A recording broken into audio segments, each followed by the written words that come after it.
What happened to the Woodstock generation and the terminal generation of 1970?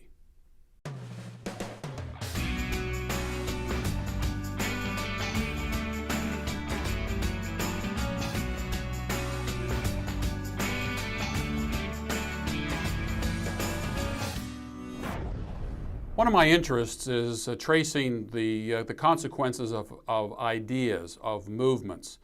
We didn't get to the position we are in today overnight. It took a pretty long time, and I don't want to just say that the 1960s was the beginning point of all of this. There was much that had gone before that got us to the point of the 1960s.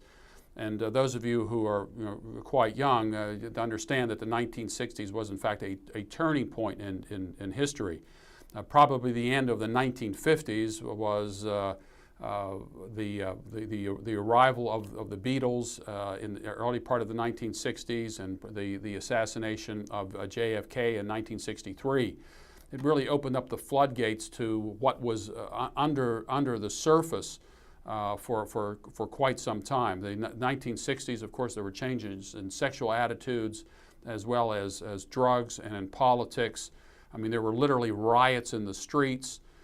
We had the Vietnam War that brought young people to the fore in terms of political and social interest.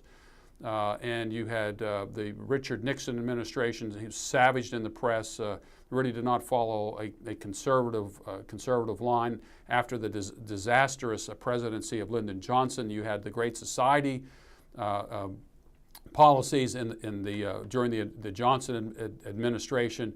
So the 1960s was the high mark of the counterculture movement. And it was epitomized in 1969 with Woodstock. And Woodstock was a music festival in New York. It was originally advertised as a time of peace and so forth. And word had gotten out that this was going on with these bands. You had the Loving Spoonful there. You had Arlo Guthrie, you had Jimi Hendrix. You had all the major bands of the 1960s appearing at Woodstock, and as people found out about it, they just decided they were going to go to Woodstock, and they went, and I guess they expected. I think they ended up getting like 500,000 people. Most of them hadn't paid, and it turned out to be a rather peaceful event. There were no fights that had broken out. I think one person had died. I believe he was asleep and some vehicle had run over him. I think there was one birth. It was a relatively peaceful event, a lot of drugs to be sure, and it turned out to be the high water mark of the counterculture movement. That was 1969. Later that year, there was the attempt to duplicate this. The Rolling Stones, the Altamont Raceway out in California, decided they were going to hold a free concert as well. That turned out to be a disaster. The Rolling Stones hired Hell's Angels to act as bodyguards, and they paid them off with, I think, kegs of beer. There was an individual who was beaten to death there. In fact, the Rolling Stones had to leave the concert in a helicopter, shaken by what they had seen. And so what had begun as a high watermark of the counterculture movement in 1969 ended in a really low beat at the end of 1969 at Altamont out in California. But what really put an end to it was May 4th, 1970 at Kent State, where National Guardsmen came in because of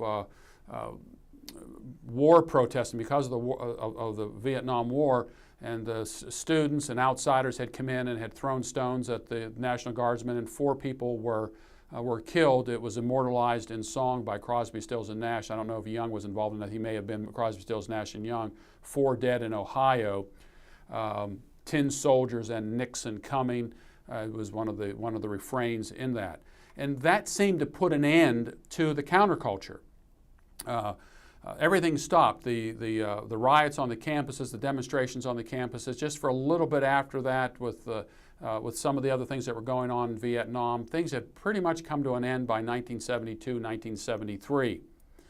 Now, the question is, where did all these people go?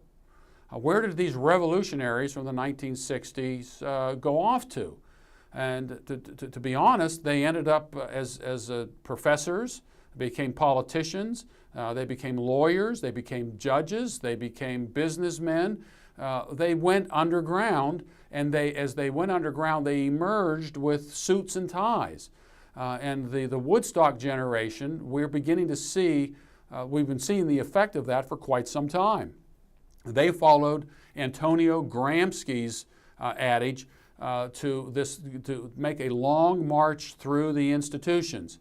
That is, to go through media and go through education and film, essentially take over every aspect of society. You don't have to blow up buildings anymore. That didn't get us anywhere. That was Saul Alinsky's point. He says, look, you don't have to bomb anything. Just go into these institutions and begin to take them over from the inside. And that's exactly what took place.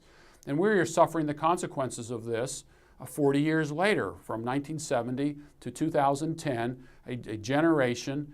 We are now suffering under the tutelage of the Woodstock nation. You've got Barack Obama, who is in fact trained by people who were a part of all that. Bernadine Dornan was with the Weather Underground. These are close associates of his. Of course, Hillary Clinton had written, I think, a master's thesis on Saul Alinsky. These are the people, and their associates are the ones who are running the country today. But we had two generations. You had the Woodstock generation, and also you had the terminal generation. Now, what's the terminal generation? Terminal generation is based upon a book that Hal Lindsey had written called The Terminal Generation. And it was a kind of a sequel to his book, The Late Great Planet Earth. And so where the Woodstock nation goes underground and then resurfaces in every facet of society, Hal Lindsey writes a book in 1970 called The Late Great Planet Earth, in which he said that it was all going to come to an end somewhere after 1981, but before 1988. And so what happened to that generation? Did they go to law school? Some of them did. Did they get into journalism? Very, very few did. Did they get into politics? Hardly any of them did. Did they get into film? Almost nobody did. And why was that? Because you had a generation of Christians who believed that they lived at the end of a society, at the end of culture, and it was polishing brass on a sinking ship to go into society and to make changes to a society that was terminal.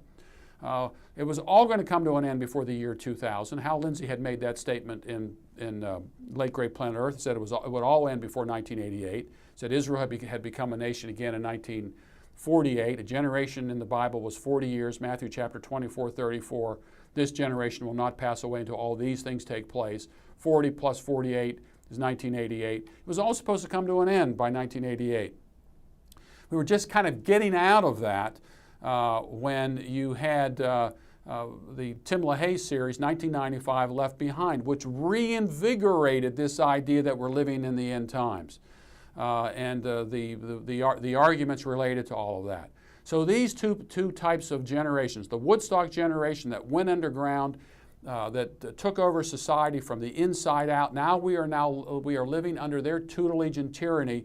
The terminal generation finally waking up, many of them waking up from their slumber, beginning to see our nation has been taken away from us. We were asleep at the wheel. It's time to change. This is one of the reasons why I write so heavily on this particular subject. Not only is it biblically important, because I believe that the system that Hal Lindsey has used with the Late Great Planet Earth and Tim LaHaye has used with the Left Behind series and other modern day writers, I believe that exegetically in biblical terms it cannot be supported by the Bible. But I also believe, because this is an unbiblical system, prophetic system, an interpretive system, that it's had a detrimental effect on our society. And one of the reasons we're in the mess we are today is because too many Christians, while rejecting the Woodstock generation worldview, has adopted the terminal generation of Hal Lindsey and those who see us as living at the end of history.